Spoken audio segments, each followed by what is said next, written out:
Regresamos en este rumbo de la mañana cuando son las 9:28 y vamos con el comentario del señor Israel Abreu.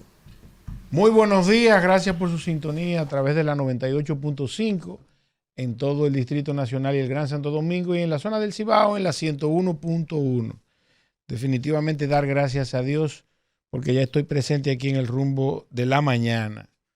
Miren, en el día de hoy les voy a hablar sobre el deseo que tenemos algunos ciudadanos de llegar a tener un estado medianamente rico o por lo menos equilibrado en función de sus finanzas públicas.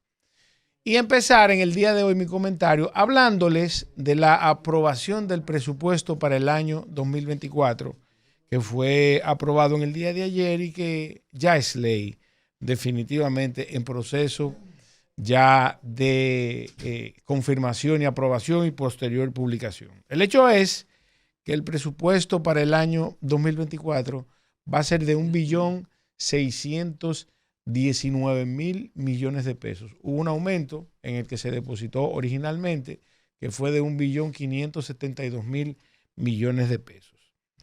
Por otro lado, siempre recalcar el costo de la deuda para el año 2024, que será de 229.000 millones de pesos.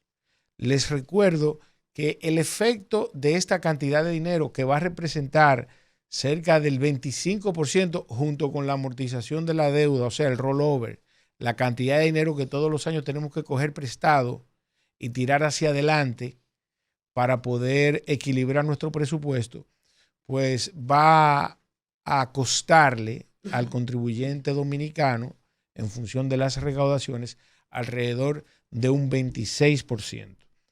Por otro lado, y no menos importante, es el déficit fiscal para este presupuesto, que a pesar de que se consideraron unos ingresos extraordinarios relacionados con el contrato de Aerodón, sigue siendo el mismo déficit, lo que implica que en alguna medida el gobierno aumentó algunos gastos de inversión y algunos gastos corrientes. En ese orden, entonces, se aprobaron de manera inmediata 344.000 millones de pesos para ser tomados a través de bonos.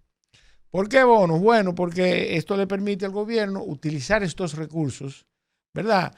De manera,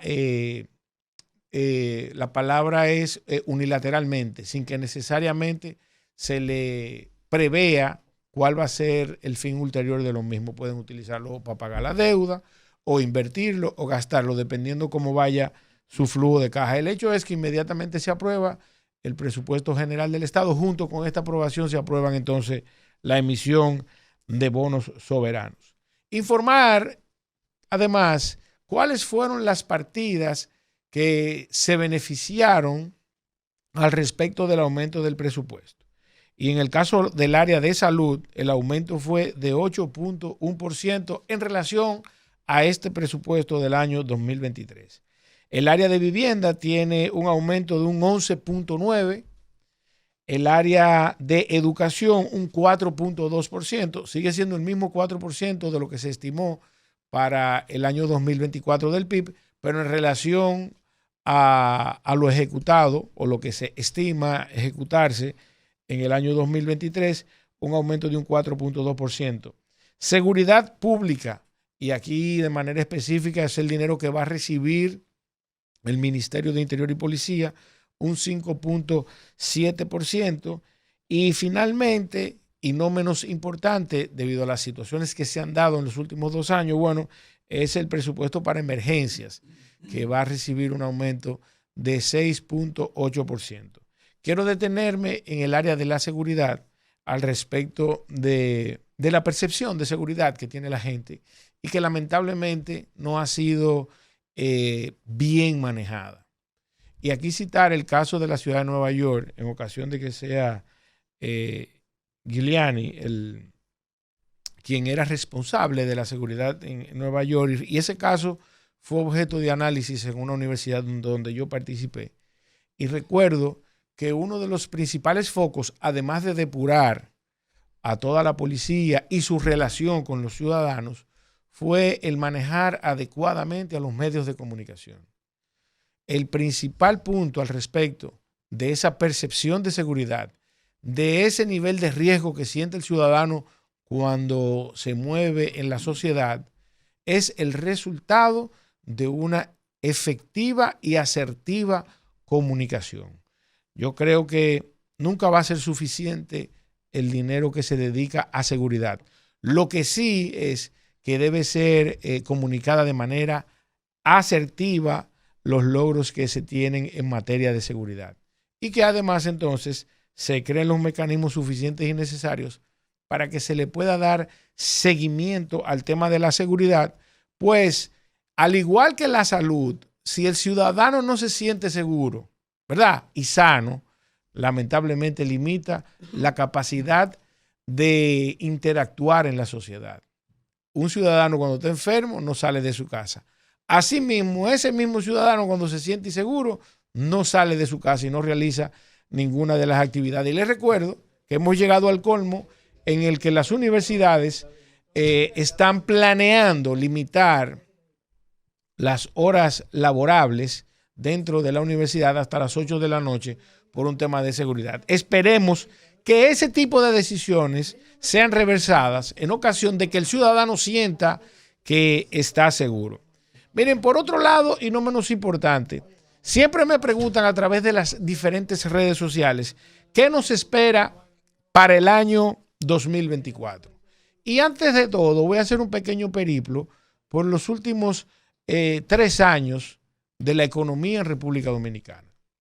En el año 2021, a través del Banco Central, nosotros recibimos FLR, o sea, fondos de liberación rápida, fondos de liquidez rápida, alrededor de 216 mil millones de pesos. Esto provocó de manera positiva, aunque tenga algunas diferencias, un crecimiento en la economía.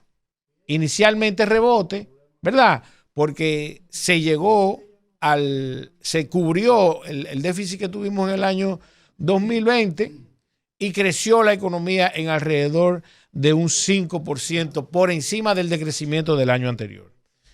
Ese fue el efecto de haber colocado 216 mil millones de pesos en la economía dominicana, con las diferencias que tengo al respecto de qué fue lo que se promovió con esos préstamos. Eso es importante ponerlo aparte. Sin embargo, la economía creció, se crearon nuevos empleos, logramos colocarnos en el nivel de empleo que teníamos en años anteriores, como el año 2019, y la economía se mantuvo relativamente estable. Ahora, ¿qué provocó eso? Eso provocó una espiral inflacionaria, porque lamentablemente ese dinero salió a buscar dólares y a consumir productos importados.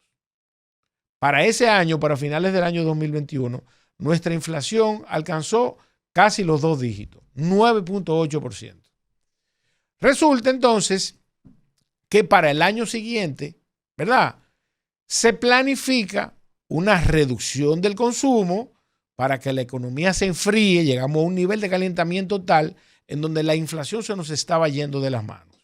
Bueno, pues pasamos de tasa de política monetaria de 3% en noviembre del año 2021 a ir aumentando paulatinamente en los próximos 5 o 6 meses las tasas de interés hasta llegar a un 8.5% la tasa de política monetaria. Eso provocó una hecatombe a niveles personales y comerciales porque a la inmensa mayoría de ciudadanos le aumentaron las cuotas de préstamos. Perfecto, no pasa nada. Con eso logramos estabilizar la inflación, ¿verdad?, creando un nivel de recesión inducida a través de la tasa de política monetaria. Termina el año 2022, gracias a Dios, controlamos relativamente la inflación, aunque el crecimiento económico quedó por debajo de los niveles de inflación, que fue de alrededor de 6,8% para el año 2022. Resulta que ese nivel de enfriamiento provocó una desaceleración de la economía. Y de manera específica, como ya previamente se citó en este programa, de manera específica el área de la construcción. Se necesitaba entonces promover ese sector por la importancia, por el peso específico que tiene en nuestra sociedad. Y se decide en la reunión de la Junta Monetaria de enero del año 2022, no, del año 2023, porque es de este año al que me refiero, colocar alrededor de 22 mil millones de pesos, divididos en un 80% para compra de primera vivienda y un 20% para financiar la construcción de dichas viviendas. Eso fue lo primero que pasó al respecto de motorizar la economía. Esto no arrojó ningún resultado. La economía siguió relativamente estancada y en la misma medida se fueron reduciendo las tasas de política monetaria hasta alcanzar un 7% que tenemos hoy. Además de que en mayo vuelve la Junta Monetaria, se reúne y aprueba la colocación de FLR, o sea, Fondo de Liquidez Rápida, por alrededor de 119 mil millones de pesos. Todo esto con la finalidad, vuelvo y repito, de acelerar la economía y producir un crecimiento económico estimado de acuerdo al presupuesto del año 2023 que se elaboró en el 2022 y provocar entonces una aceleración de la economía. Lamentablemente esto tampoco produjo buenos resultados. Sin embargo, los dineros se colocaron. Llega octubre del año 2023, la economía se mantiene estancada y vuelven y colocan alrededor de 45 mil millones de pesos más de FLR, Fondos de Liquidez Rápida. ¿Qué resultó? Que todavía no hemos recibido el beneficio de esa colocación. Además de que estamos actuando en contra de todas las provisiones y recomendaciones que han hecho los organismos internacionales al respecto de nuestra economía. Número 1, fomentar la productividad. Lo que hemos hecho es fomentar el consumo, que vuelvo y le digo, presiona la tasa, ya estamos comprando dólares alrededor de 58 por 1. Y número 2, entonces aumentan las importaciones, sin desmedro de que ha sido este mismo gobierno quien ha aumentado los beneficios a los importadores. Y segundo, entonces, reducir la evasión fiscal como un mecanismo de aumentar las recaudaciones y poner más recursos al gobierno para que pueda resolver los temas sociales de República Dominicana. Entonces, en conclusión, el año 2024 va a ser un año muy difícil. Un gasto corriente exagerado que no va a producir más bienes y servicios y que tampoco va a mejorar la economía, lamentablemente.